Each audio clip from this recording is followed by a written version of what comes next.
Kisah tragis seorang gadis muda yang menghafal Al-Quran.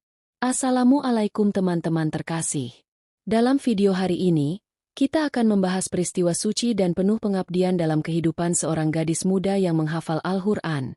Sebuah peristiwa yang mengguncang seluruh wilayah. Gadis muda ini, yang berjalan di jalan Allah, secara teratur membaca Al-Quran, dan giat beribadah, tiba-tiba jatuh sakit dengan penyakit misterius dan meninggal dunia. Namun, apa yang terjadi setelah kematiannya mengejutkan semua orang yang hadir. Mengapa pemandangan mengerikan seperti itu terlihat di kuburan seorang penghafal Al-Quran yang baik hati dan taat? Kesalahan atau dosa apa yang menyebabkan nasib ini? Untuk mengetahui kebenaran sepenuhnya, tentu saja, tonton video ini sampai akhir. Jika Anda menyukai video ini, berikan like. Jika Anda baru di saluran kami, klik tombol subscribe berwarna merah dan aktifkan ikon lonceng di sebelahnya. Jadi mari kita mulai. Kehidupan penghafal Al-Quran muda. Teman-teman, kisah ini dimulai dari seorang gadis muda yang menghafal Al-Quran. Dia tidak hanya cantik, tetapi juga menjalani kehidupan yang penuh dengan ibadah. Mereka yang melihatnya sekali saja tak bisa mengalihkan pandangan darinya. Musik, penduduk desa berkata. Bahkan bulan pun akan menyembunyikan diri karena malu jika melihat wajahnya sekali saja. Mereka biasa berkata, dahinya terdapat bekas sujud, wajahnya bersinar dengan cahaya ilahi, dan hatinya memancarkan kesalehan. Identitas sejatinya tidak ditentukan oleh penampilannya, tetapi oleh ibadah dan amal salehnya. Malam-malamnya dihabiskan untuk berdoa, berdiri dan menangis dalam sujud. Siang-siangnya dihabiskan untuk membaca Al-Quran, melakukan zikir, mengingat Tuhan, dan merenungkan Tuhan. Kecantikan dan kesalehannya menjadi buah bibir di jalan-jalan sempit desa dan daerah sekitarnya. Orang-orang akan berkata, gadis ini bukan dari dunia ini. Dia adalah anugerah dari surga. Tiga kualitasnya telah memikat hati semua orang. Kecantikannya yang luar biasa, pengabdiannya yang mendalam pada ibadah, dan kenyataan bahwa dia masih lajang. Banyak pemuda bermimpi tentang hari di mana mereka dapat menikahi gadis yang begitu saleh. Pernikahan dan kebahagiaan. Akhirnya, dia menikah dengan seorang pemuda yang saleh. Ketika berita itu menyebar, gelombang kegembiraan menyapu desa. Semua orang merasa beruntung. Merupakan berkah besar untuk menikahi gadis tercantik dan paling saleh di dunia, katanya. Hari pernikahan tiba. Pengantin wanita, mengenakan gaun putih, tampak seperti makhluk surgawi yang turun dari surga. Cahaya Al-Quran dan kecantikannya bersinar di wajahnya. Pancaran cahaya mereka menyatu untuk menyebarkan ketenangan dan kedamaian. Hati mempelai pria dipenuhi rasa syukur. Ia berpikir dalam hati, "Ya Tuhan, betapa besar rahmat yang telah Engkau berikan kepadaku." Orang-orang di sekitar mereka berkata, "Kalian sungguh beruntung. Tidak semua orang diberkati dengan pasangan yang begitu saleh." Setelah memasuki rumah, mempelai wanita duduk di samping suaminya dengan kepala tertunduk. Seolah-olah bulan telah menyembunyikan cahayanya sendiri. Mempelai pria perlahan mendekat dan berkata dengan suara lembut, "Wahai pasangan hidupku, aku berjanji atas nama Allah. Aku akan melindungi kehormatanmu. Aku akan berada di sisimu di saat senang maupun susah. Aku akan menghormati orang tuamu seolah-olah mereka adalah orang tuaku sendiri. Kita akan berjalan bersama melewati semua cobaan hidup, dan aku tidak akan pernah meninggalkanmu sendirian." Mempelai wanita dengan malu-malu mengangguk diam-diam, menundukkan kepalanya. Demikianlah, hari-hari pertama pernikahan mereka dipenuhi dengan cinta, kedamaian, dan rahmat. Setiap pagi membawa sukacita baru. Melodi lantunan Al-Quran, sujud sholat sunnah, rasa saling menghormati antara suami dan istri, semuanya berbau kebaikan. Sang mempelai pria sering mengucap syukur kepada Tuhan. "Ya Tuhanku, Engkau telah menganugerahkan kepadaku istri yang paling saleh dan cantik di dunia. Sakit dan kematian. Tetapi kebahagiaan duniawi tidak selalu tetap sama." Suatu hari, tiba-tiba, wanita muda itu jatuh sakit parah. Perlahan, tubuhnya melemah. Pancaran kecantikannya mulai memudar. Musik. Suaminya merawatnya siang dan malam. Ia berdoa kepada Tuhan dengan air mata di matanya. "Ya Tuhan, sembuhkan istriku." Namun, atas ketetapan Tuhan, tibalah hari ketika kematian menjemputnya. Suaminya diam-diam menatap tubuh istrinya yang tak bergerak. Ia merasakan kekosongan dan gelombang kesedihan di hatinya. Ia tahu bahwa keindahan dunia bersifat sementara, tetapi perbuatan baik bersifat abadi. Kejutan di pemakaman. Persiapan pemakaman dimulai. Para wanita bersiap untuk ritual pencucian. Tetapi ketika wajah mempelai wanita dibuka, para wanita yang hadir terkejut. Wajah yang pernah dipandang dan disyukuri kepada Tuhan kini memiliki kekerasan yang menakutkan dan perubahan yang mengerikan. Sebagian meneteskan air mata, sebagian gemetaran, dan semua orang bertanya-tanya apa yang terjadi padanya. Kemudian persiapan pemakaman dimulai. Tapi, musik, tidak ada seorang pun di pemakaman semua orang. Tak seorang pun menyangka akan melihat pemandangan yang begitu memilukan. Saat mereka mengangkat peti mati ke pundak mereka, semua orang menyadari beratnya yang tidak normal. Seolah-olah mereka tidak membawa jenazah, melainkan sepotong besi besar. Semua orang melangkah 2 langkah lalu berhenti, kelelahan. Beberapa menurunkan pundak mereka dan duduk. Yang lain mencoba berdiri dengan berpegangan pada pundak orang di sebelahnya. Beberapa berdoa, yang lain meneteskan air mata. Terdengar suara isak tangis dan doa yang sunyi di udara. Dengan susah payah, mereka perlahan-lahan menuju ke pemakaman. Pemandangan mengerikan di pemakaman. Kuburan telah digali. Debu, tanah, dan keheningan menyelimuti semuanya. Ketegangan di antara orang-orang sangat tinggi. Begitu doa pemakaman selesai, mereka yang akan memulai penguburan ingin melihat ke dalam kuburan, musik, dan pada saat itulah, pemandangan yang mengguncang semua orang terjadi. Kuburan itu dipenuhi serangga yang tak terhitung jumlahnya. Serangga merayap, ular, dan kalajengking duduk dengan mulut terbuka. Seolah-olah mereka telah kelaparan untuk waktu yang lama. Musik, siap menerkam sesuatu dan memakannya kapan saja. Mereka yang berdiri di tepi kuburan mundur. Tangan beberapa orang gemetar. Wajah beberapa orang pucat pasi. Beberapa langsung mulai mengucapkan, "Astagfirullah. Saya memohon ampunan kepada Allah." Beberapa mundur ketakutan. Berita tentang pemandangan ini menyebar kemana-mana dengan cepat. Lelaki tua yang berdiri di samping peti mati ambruk dan duduk di tanah. Dengan suara gemetar, ia bertanya, "Ya Allah, apa ini? Apa yang terjadi pada istriku? Mengapa ini terjadi?" Seorang lelaki tua di sampingnya berkata perlahan tetapi jelas, "Jika kecantikan duniawi bercampur dengan ketidaktaatan kepada Allah, akhir akan sulit. Mungkin kesombongan telah masuk ke dalam hatinya. Mungkin dia lalai dalam ibadahnya. Hanya Allah yang Maha Tahu," katanya. Peringatan yang berulang. Diputuskan untuk menutup kuburan ini dan menggali kuburan lain sedikit lebih jauh. Semua orang berpikir, mungkin lokasinya tidak cocok. Kuburan kedua digali, tetapi ketika mereka mengangkatnya, pemandangan yang sama terungkap.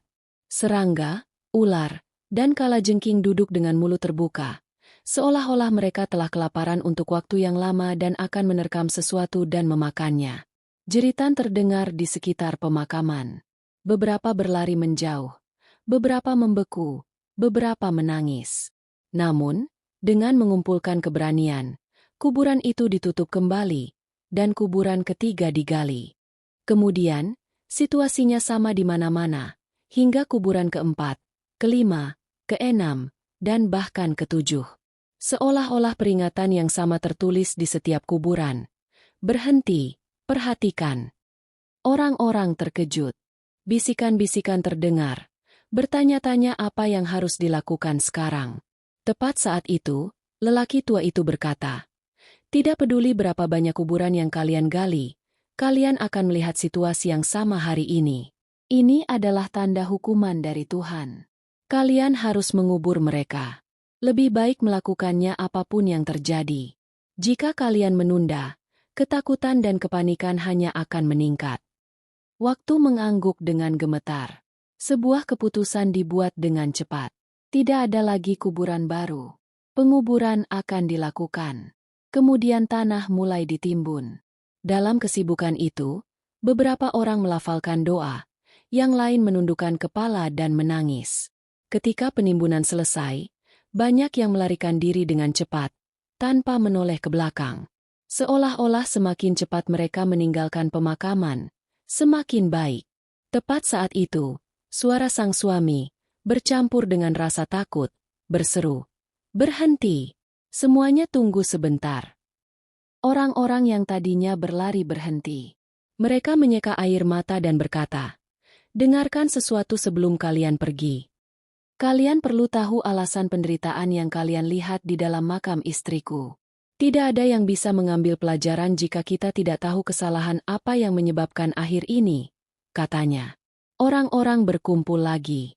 Keheningan menyelimuti mereka. Beberapa berkata, "Ceritakan kepada kami apa kesalahannya. Kami ingin mendengarnya." Sang suami berkata, "Panggil bukan hanya para pria, tetapi juga istri kalian. Semua orang perlu mendengarkan ini agar kita semua dapat dilindungi," katanya. Berita itu menyebar. Setelah beberapa saat, para wanita dari rumah-rumah di sekitarnya juga datang dan berdiri. Beberapa mengenakan selendang, beberapa memegang tasbih di tangan mereka. Mata semua orang dipenuhi pertanyaan dan kecemasan. Keheningan yang mencekik menyelimuti pemakaman, campuran rasa sakit, ketakutan, dan rasa ingin tahu. Sang suami melihat sekeliling dan perlahan mulai berbicara. "Hari ini saya akan menjelaskan kepada kalian 5 kata yang diucapkan istri saya yang menyebabkan kemalangan besar baginya. Musik, dengarkan baik-baik dan perhatikanlah." Orang-orang mengangguk diam-diam. Disinilah cermin kebenaran yang menyakitkan akan dimulai. Semua orang sekarang akan mendengar kata-kata dan tindakan mana yang perlahan-lahan membawa seseorang pada bencana. Musik. Sementara semua orang berdiri diam, sang suami perlahan mulai menjelaskan. Pertama, membuat suamiku kesal dengan kata-kata tentang kemiskinan. Suami itu berkata, "Dia terus-menerus mengatakan kepadaku bahwa aku miskin. Kamu miskin, dan rumah ayahku kaya. Mereka telah berbuat salah kepadaku dengan mengikatku pada pria yang tak berdaya dan tidak mampu sepertimu." "Musik," katanya. Kata-kata ini menusuk hatiku seperti belati. Aku berusaha sebaik mungkin, tetapi celaan ini menghancurkanku dari dalam. Di malam hari, aku akan menangis dan memohon kepada Tuhan. "Tuhan, berapa lama lagi aku harus menanggung penghinaan ini?" Kedua, meremehkan usaha istrinya. Ketika aku bekerja sepanjang hari dan pulang di malam hari, aku mengharapkan setidaknya 2 kata baik. Tapi dia malah mengatakan sebaliknya. "Apa yang bisa kamu lakukan dengan benar? Kamu tidak bisa melakukan apapun." Mendengar kata-kata itu semakin menambah rasa lelahku. Semua usahaku tampak sia-sia. Tidak menghormati ibu mertua dan ayah mertua. Sambil menundukkan kepala, dia berkata, "Aku sangat menghormati orang tuaku, tetapi dia mengatakan hal-hal tentang mereka yang bahkan tidak akan kukatakan kepada musuhku." Mendengar kata-kata yang merendahkan tentang orang-orang yang membesarkanku, yang merawatku, menghancurkan hatiku. Kedamaian dan kemakmuran dalam keluarga berkurang. Aku melihat ini dengan mata kepalaku sendiri. Ketidakberterimaan. Kurangnya rasa syukur. Aku akan melakukan segala yang kubisa untuk kenyamanan dan kebahagiaannya. Namun dia akan berkata, "Apa yang telah kamu lakukan untukku?" Aku bahkan tidak akan menerima ucapan terima kasih. Tidak menghargai usaha orang lain adalah penyakit yang besar. Itu memutuskan ikatan keluarga, menutup pintu hati. Kesalahan yang paling mengerikan. Kebanggaan akan kecantikan diri sendiri. Suara suami itu bergetar. Dia akan sombong karena kecantikannya sendiri. "Kau beruntung karena kecantikanku. Kalau tidak, kau tidak akan menerima apapun," katanya. "Ingatlah, kesombongan hanya pantas bagi Tuhan." Ketika seseorang mencoba menutupi dirinya dengan tabir itu, penghinaan dan hukuman akan menimpanya. Pada akhirnya, kesombongan ini menutupi perbuatan baik mereka. Itu membuat kuburan mereka mengerikan. Sebuah pelajaran dan pertobatan. Bisikan berhenti di antara kerumunan wanita yang mendengar kata-kata ini. Air mata menggenang di banyak mata. Beberapa menutupi wajah mereka dengan selendang mereka. Seseorang berbisik, "Apa yang harus kita lakukan?" Suami itu berkata, "Kalian yang mendengarkan hari ini, berhati-hatilah dan beritahu para wanita di rumah kalian untuk tidak mengucapkan 5 kata ini kepada suami mereka. Hormat, kata-kata lembut, rasa syukur. Ini menjaga keluarga tetap bersatu. Penghinaan, rasa tidak tahu terima kasih, dan kesombongan membawa kehancuran." Dia menambahkan, "Jika kalian menganggap enteng kesalahan-kesalahan ini, akhir kalian mungkin buruk. Mungkin kau tak bisa mengucapkan selamat tinggal dengan penuh iman. Kuburan bisa menjadi tempat yang menakutkan, seperti jurang neraka. Karena itu, bertobatlah hari ini. Kendalikan lidahmu. Hormatilah ibu mertua dan ayah mertuamu.